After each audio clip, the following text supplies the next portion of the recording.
5-year strategy, I'll just say this. Within 5 years, my plan or my goal is to have esports curriculum and varsity esports teams and scholarship programs on every top major HBCU within North America, and then also begin building out that framework for K through 12 institutions as well, specifically probably being in the charter school sector. I'm sorry. Right, and I have to ask this, man. Like, going into these institutions before COVID and probably even now virtually, what is the feedback or what is the draw? I ask both. What's the draw? Our feedback when you come in and kind of introduce them to the whole scope of esports and what it is. What kind of feedback are you getting? So the feedback is very positive, because when you consider, again, right, going back to geography and your location, Georgia is actually one of the 10 or 12, I can't remember exactly how many, one of the first states to actually recognize esports as an interscholastic high school sport. So the high schools here specifically want to bring those resources into the school because it's literally an official sport here in the state. And so the schools are very receptive because they know their students are longing for that content and those opportunities to come into it. So the reception is always welcomed with open arms, but where some of the challenge starts to come in is when you have to begin identifying some of those gaps and challenges, and then also start identifying funding mechanisms to help the schools actually bring the technology into it. And so when you look at esports, that's kind of like one of my biggest problems in full transparency, is that a lot of the professional leagues, at least how they started, and the games that they actually play at the high school level are PC-based games. So like your League of Legends, your Smites. And so what that does automatically is it creates a barrier of entry, because a computer is 2 or 3 or 4 times the cost of a console, right? So some of these fixes are as simple as just working with the state sports organization and saying, why aren't you including console games? Because by not including console games, you're excluding this many kids in the state of Georgia, all of which, ironically enough, right, African-American teens are the number one consumer of video games in North America. So with that being said, why are you not catering to that group versus seems, not to say that it was intentional, but why aren't you catering to the number one group in that space versus basically not asking the question of why aren't they at the table, right? Because it makes no sense to me, just looking at industry data, how these teams are all primarily Caucasian or Asian or European, when African Americans and Hispanics are some of the leaders when it comes to day-to-day game consumption, right? So some of those data and data points just don't make sense, and we're trying to quickly correct them. That's an awesome approach, man, and an awesome mission. And I want to get into, we've been talking about diversity within esports and us having a partaking and being on that stream of it. I want you to kind of talk about as far as like job opportunities within the ecosystem that, culturally we might not be thinking about, because everybody looks at esports, I think, and they see the 1 percentile, they see the guy on the stage playing the actual game. Can you kind of expand upon, jobs within the space? Yeah, for sure. So what I do to kind of make, because we get asked that question a lot, like what type of jobs could there be in video games, right? Well, my response, without trying to sound like a smart aleck, is the same amount of jobs that are available in esports are the same jobs that are available within the NBA or NFL, right? There you go. There's player personnel, there's marketing, human resources, there's technology, there's broadcast, event production. Like, you really can start going down the list like tit for tat. And so, I'm aware of, or at least been told, that there's nearly between 40 and 50 different disciplines specifically within the gaming industry.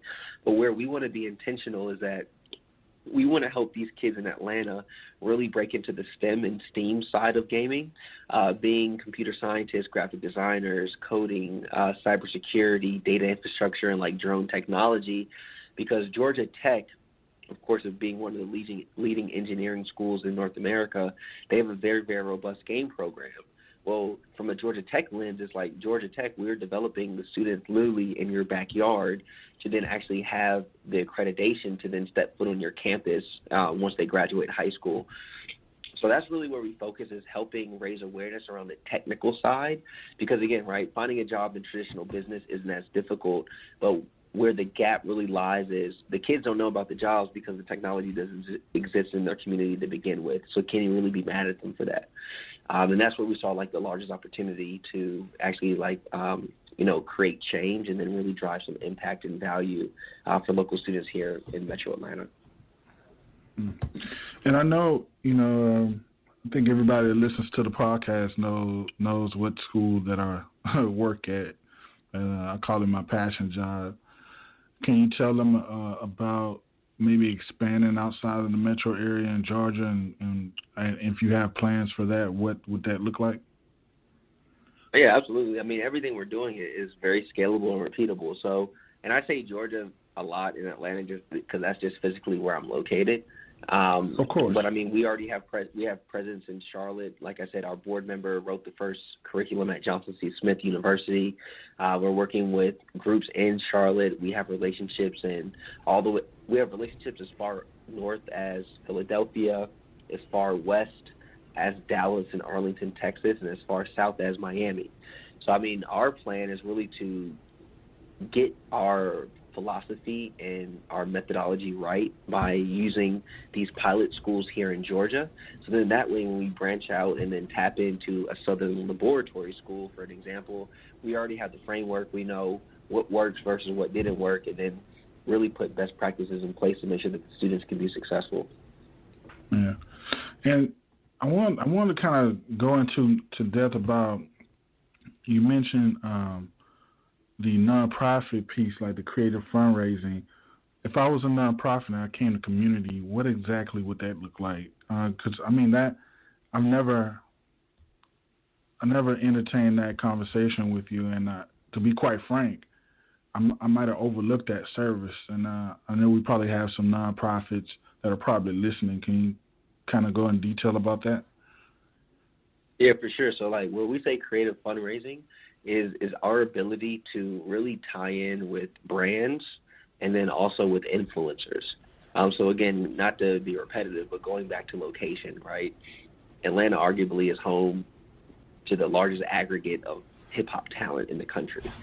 So when we look at that, a lot of these artists, a lot of these professional athletes, a lot of them have foundations. So what we're able to do is identify those individuals, identify what their mission, vision, and value truly is, and then pair those individuals with so for an example, to kind of take it from concept to reality, we, being community and nonprofit, partnered with HBCU Heroes to do this Tech for COVID event. So where we're helping one another is actually bringing influencers and relationships to the table that will then help raise more money for that nonprofit.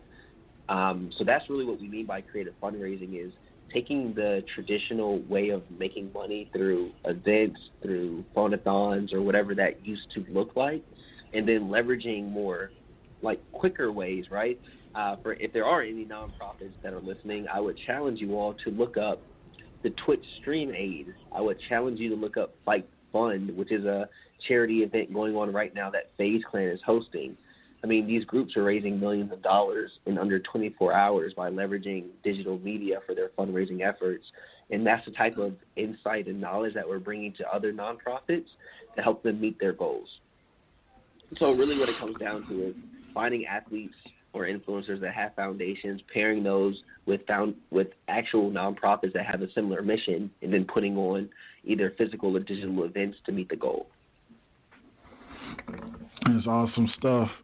And, we have a few more minutes left in the show. I wanted to kind of give you time to tell us what else you have in the works, Ryan. Like, I know you have the streaming event coming up. You can kind of repeat that if you want. Any other things that are coming down the pipeline that you can talk about, because I know you never stop. And just want to give you time to kind of tell us what's going on in the near future. Yes, I mean, short and sweet. I mean, it's really hard to plan the near future because I don't know where we'll physically be in the near future, or like where we'll be allowed to go. So what we're planning for more than anything is to continue rolling out virtual events, because our assumption is that we'll get this first stream. It'll be our first one. We'll get it out the way, and then we'll have what worked versus didn't work, and then we'll just keep going at it, right, round two. And then how do we amplify and make it bigger and better? So So I could say in our near future, a lot more virtual presence, a lot more virtual fundraising events is definitely going to be taking place.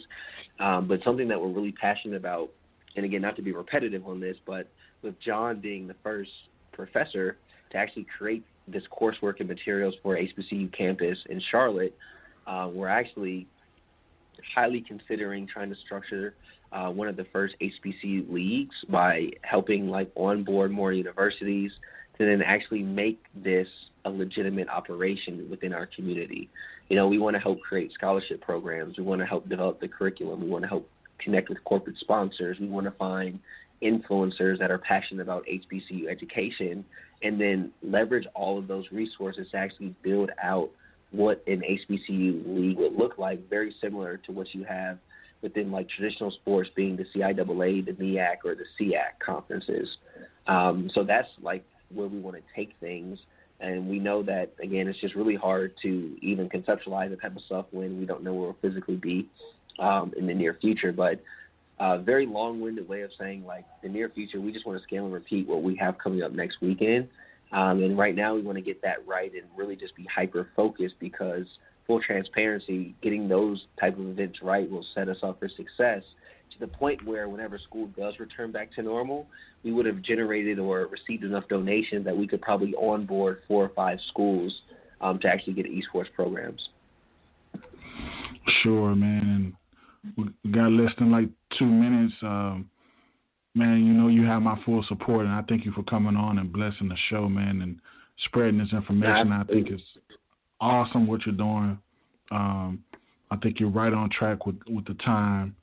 I agree that minorities don't have access to a lot of the technology, man, and just coming from as they say, the ghettos of America myself. I fully understand and fully get your mission, man, and I wish you all the best. Can you tell everybody how they can reach out, give them the website for community? Just go ahead, plug away. No, absolutely. Yeah. So, I'm basically first name Ryan, Ryan, last name Johnson, on majority of my social medias. So, but my Instagram, is actually Ryan, Ryan, Ran, RAN, IT up. So Ryan Ran It Up is my Instagram and my Twitter. And then on those pages, you actually have links to Community being our nonprofit, and then we have a for-profit business called Nexus Entertainment and Sports as well. So, I would love to connect if anyone has questions or just wants to chop it up. I'm very open and love talking to people. I literally do it all day, every day. So I'm just glad to help. And as you know, Chris, you have our support. And I really appreciate you even extending an invite to potentially join, the advisory committee. For sure. Down there. I was like, man, you let me know how we can help. We're here to serve, man. Awesome, man. Thanks for coming on, man. Anybody and everybody, you need to check out Community, man. They're doing some wonderful things. Thanks for coming on the show, Ryan. Absolutely, man. We'll talk later. Have a good one. You too. Bye. This was another episode of Go Play Esports with Christopher Turner. Follow him on Twitter @Turner_CP.